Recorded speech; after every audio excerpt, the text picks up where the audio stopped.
जविष्ठं जनयनं कलम्।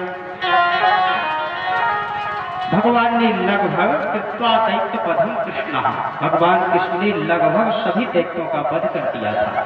पृथ्वी का भार उतर गया था। अब सोचा कि कहीं पृथ्वी का तो भार निपट गया, लेकिन कभी हमारा परिवार ही पृथ्वी पर भार न बन जाए।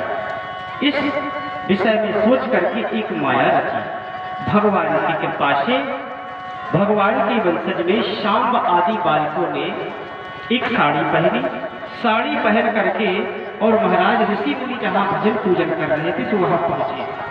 वहां पहुंच करके एक बहू बना ली एक लड़के को और ऋषियों के समक्ष खड़ा कर दिया।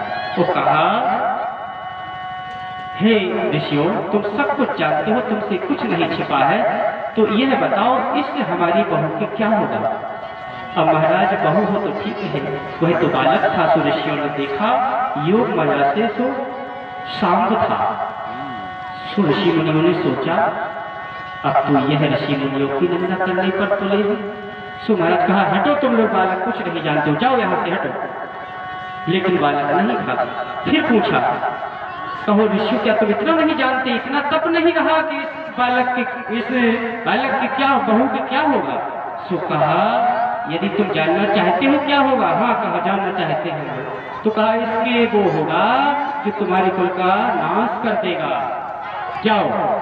सो महाराज इतना सुनते बस एकदम से सुन हुए बालक घबराते हुए भागते हुए महाराज जैसे ही द्वारकापुरी में आए और द्वारकापुरी में जाकर के जब सब हाल सुनाया, महाराज जैसे ही सबको पता चला द्वारकाधीश और उग्रसेन महाराज को, तो सभी ने शांति के लिए एक कुरुक्षेत्र जगह चुनी कि देखो ऋषियों का जो श्राप है वह टल तो नहीं सकता, लेकिन उनके प्रायश्चित के लिए कुछ किया जा सकता है। हमसे कोई अगर पाप बन गया है तो वह कैसे कटेगा, प्रायश्चित से ही। तो प्रायश्चित करेंगे हम उसका। तो कहाँ चले, कोई अच्छे से क्षेत्र में चले। सो प्रवास क्षेत्र में पहुंचे। प्रवास क्षेत्र में जाकर के वहां महाराज मिले। तो प्रवास क्षेत्र में भजन पूजन हुआ। उसी समय सांब आदि ग्वालों ने मदिरा का पान कर लिया, क्योंकि प्रभु की लीला अब जाने वाली थी, इसलिए भगवान को जाना था। पृथ्वी का भार उतर चुका था, बस अपने परिवार का भार और यह भार न बन जाए, तो इनको और समाप्त करवाना था। तो यह लीला प्रभु की प्रवास क्षेत्र में हुई। सांब आदि सभी ग्वालों ने मदिरा का पान किया, आपस में लड़ने लगे और आपस में लड़े महाराज तो मरने लगे। और महाराज उधर जो वो मूसल था उसको महाराज उग्रसेन ने पहले घिसवा दिया था, जिससे इला नाम की भैंस उसी प्रवास क्षेत्र में घास जमकर खड़ी हो गई थी।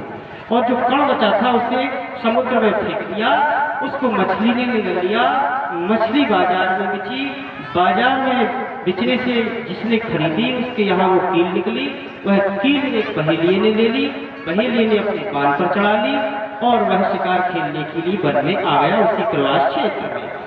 इतना समय हो गया। अब क्या हुआ, जैसे ही आपस में लड़ने लगे, वह इला नाम की घास उखाड़ उखाड़ करके आपस में देने लगे, वह तलवार का काम करने लगे। सभी के प्राणों का अंत होने लगा। और भगवान द्वारकाधीश ने सोचा कि अब सब कुछ ठीक है। अधिकांश सब लोग मर चुके थे, कुछ ही बचे थे। तो द्वारकाधीश ने सोचा कि अब ठीक है। तो महाराज उद्धव जी को बुलाया, अपने प्रिय सखा, और कहा, उद्धव जी अब हमारे जाने का समय हो गया।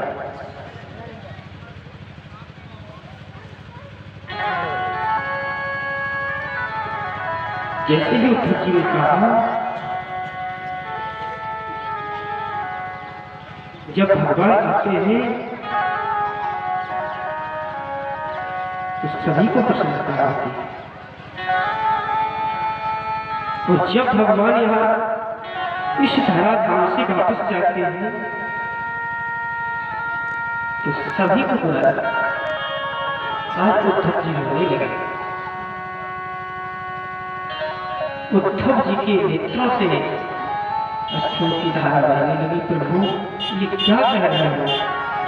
कहा, हाँ 125 वर्ष बीत चुके हैं, जाने का समय आ गया, अब सफल होने लगे हैं। इसलिए हम सबको जाना है यहाँ से। तो आप एक काम करो, हम सबकी खबर उन गोपियों को सुनाना और हमारा प्रचार प्रसार करना, भक्ति का प्रचार करना। सो महाराज एक परिक्रमा करके उद्धव जी और भगवान की जाने लगे। इतने में द्वारकाधीश का जो सारथी था दारू, वह भी आ गया। भगवान, हम नहीं रह सकते आपके बिना, हम भी आपके साथ चलेंगे। इतने दिनों तक हम आपके साथ रहे, कैसे रहेंगे आपके? भगवान ने कहा, देखो यह एक लीला थी, तो लीला हुई समाप्त। अब जाना ही होगा। जब जिसका बुलावा आता है तो उसको जाना ही होता है। तो आज दारू को समझाया, दारू तुम जाओ, जो भी हमारे द्वारका में और रह रहे हो उनको जाकर के सूचना दे देना, इतना तुम्हारा काम है।